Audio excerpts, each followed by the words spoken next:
Hi అండి, చూడ్డానికే నోరూరి నోట్లో వేసుకుంటే కరిగిపోయేలాంటి గోదావరి స్టైల్ తొక్కుడు లడ్డుని మా ఇంట్లో చేసేలాగా చూపిస్తున్నాను రండి. దానికోసం ఒక బౌల్లోకి 4 కప్పుల వరకు శనగపిండి వేసుకుని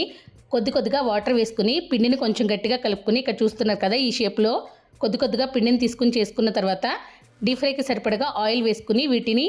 కొంచెం గోల్డెన్ కలర్ వచ్చేంత వరకు ఫ్రై చేసుకుని బాగా చల్లారిన తర్వాత చిన్న ముక్కలుగా తుంచుకుని దానిని పొడిగా ఉండే మిక్సింగ్ జార్లో వేసుకుని ఫైన్ పౌడర్ లాగా బ్లెండ్ చేసుకోవాలి. ఆ తర్వాత పిండి మొత్తాన్ని జల్లించుకుని పక్కన పెట్టుకుని ఇప్పుడు పాకం పట్టుకోవడం కోసం కడాయిలోకి మనం తీసుకున్న 4 కప్పుల శనగపిండికి గాను 5 కప్పుల వరకు షుగర్ని వేసుకుని కొద్దిగా వాటర్ వేసుకుని